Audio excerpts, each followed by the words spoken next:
years together, like just being boyfriend and girlfriend. But to everybody here in DR, and even when they came down here, they moved in together, they were married. Because that's just a cultural norm. If y'all are living together in the same house, y'all are working, you even have kids, then you're technically married. But then, okay, what happens when that union comes to an end? Well, the law states that if you are in free union for more than 3 years, you're entitled to half of everything that was earned forthwith. That's what the law states, exactly, because they changed the law in that sense because of that same thing. There was a lot of people that were living together. They formed a household. They stayed together for 10 years. And then when they broke up, the wife would be left with nothing because, like we said, the man is the breadwinner. So most of the things would be either under his name or under his company's name. So, yeah, they changed the law in that sense. After you've been together in Unión Libre, which is the free union, 3 years or 4 years, can't remember the exact thing, but after you've been a certain amount of time, that person is entitled to half of the things as if they were regularly married. There've actually been legal disputes where the women actually win, because most of the time it's the women fighting for the half.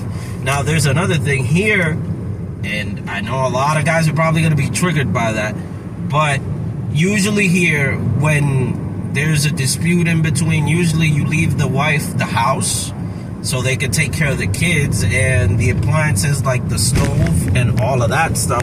You leave it with them. You don't take it with you. Oh, you're thinking, oh, but I bought the stove, I bought this. It's like, well, it's just the norm. You can fight for it, but it'll look pretty petty on your side.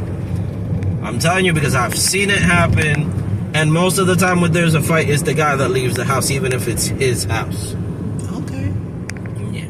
Well, so why is it that people don't bother to get married, like in the sense of, married? Legal marriage? Legal, like how we got legally married, and I'm not Dominican, so.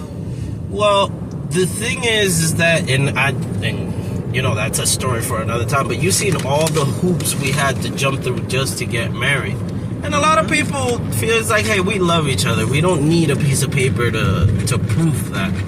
Most of the people that get married is because they either feel that they have to, or their parents say it's like, hey, marry this guy. Don't just live with him or be his boyfriend. Like, it's not something that is, like culturally, man, I can't even find it.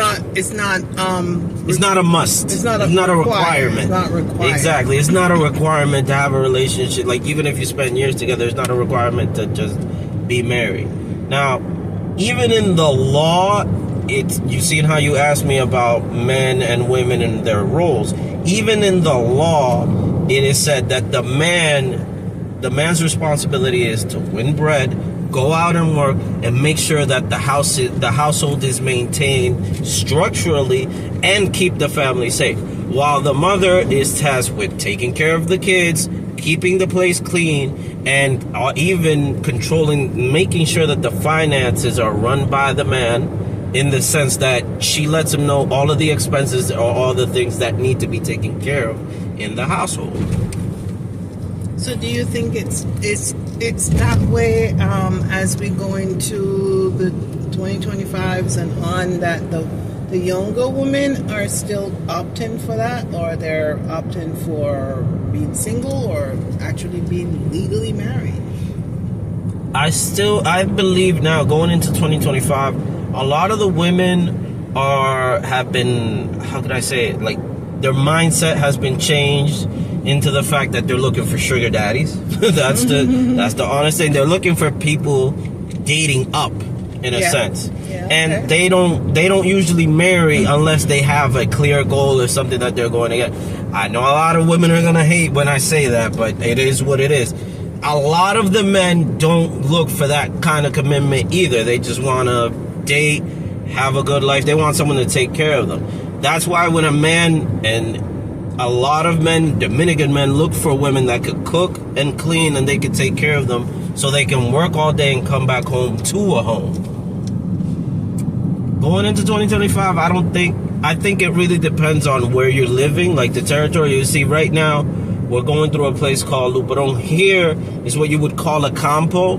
Here you could probably find traditional couples, people where the man is the breadwinner and the woman stays at home, takes care of it. But let's say the city in Puerto Plata, Sosúa and all of that, you're not going to see women going out of their way to get married or to find a steady man that's going to work for them. That's just not the norm anymore.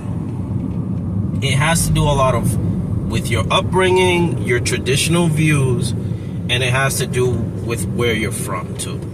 I know that sounds a bit iffy. Well, I wouldn't say invasion. With the invasion of the gringos, you know, we've had your country is getting a lot of people from the other side of the world, and with them comes their own culture and mindsets, which I think is influencing the culture here, because a lot of the young girls they're changing. They're not becoming traditional housewives, housekeepers, things like that anymore. What are the men? I mean, as they change, the men, you say they look for somebody to take care of them. Like, I still can't get over that some men here don't cook and wash and clean. Like, I can't get over that. Well, because, like I said, it's all about being raised. Usually, the standard for the man is to be able to work and get things done for them around the house. Now, there are some men that do learn how to cook, wash, and clean when they're single. But when they get together with a woman, they don't expect to do that. They expect the women to do that. And when you said about the invasion, it's not exactly an invasion. The thing is that everybody, and that's not just for DR, everybody says or thinks, I want to get rich quick, or I want to get money easy without having to go out of my way to work for it. That's why you see a lot of the chicas look for, I'm not going to say the passport bros, because they know what they're doing, but most of the time when they see a gringo out in the street and they see that he's pushing that paper, they're trying to rope him in, come up with the act to get them the thing to sponsor them. And that's the easiest way of getting money for them. They don't have to work and they don't have to maintain a household. Why? Because the guy that wants to keep them happy is going to pay for a maid to clean the house for them. All they want is a figurehead to be there at home. True. Well,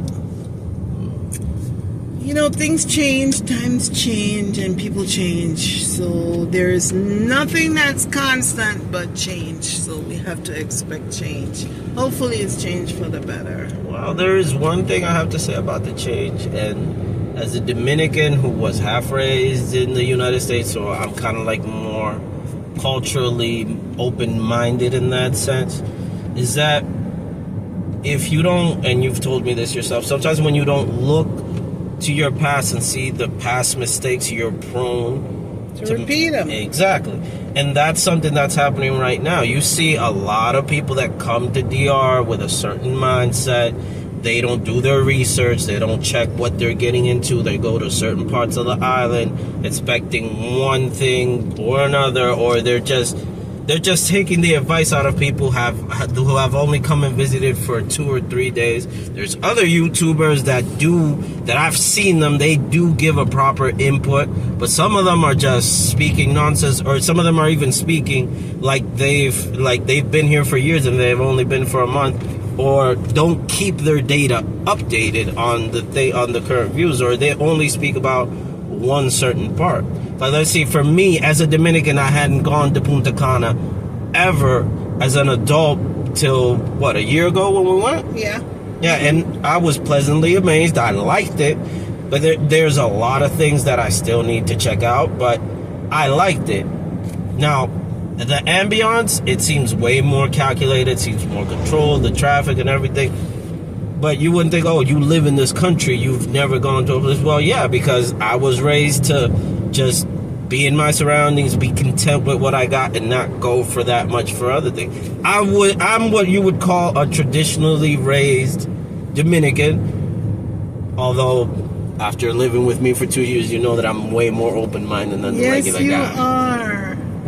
Now you're actually telling me, oh, well, leave it there. We'll get it done. It'll get clean. Yeah. You know, don't to worry about who's coming. We're gonna get her to clean this week. Okay, that's fine. You weren't doing that before. It was like expected to clean up. One thing you still don't know that you don't do is wash dishes. No, I could not do it. But that's the thing. This is the thing, and this is something I guess it would count as relationship advice for a lot of the guys.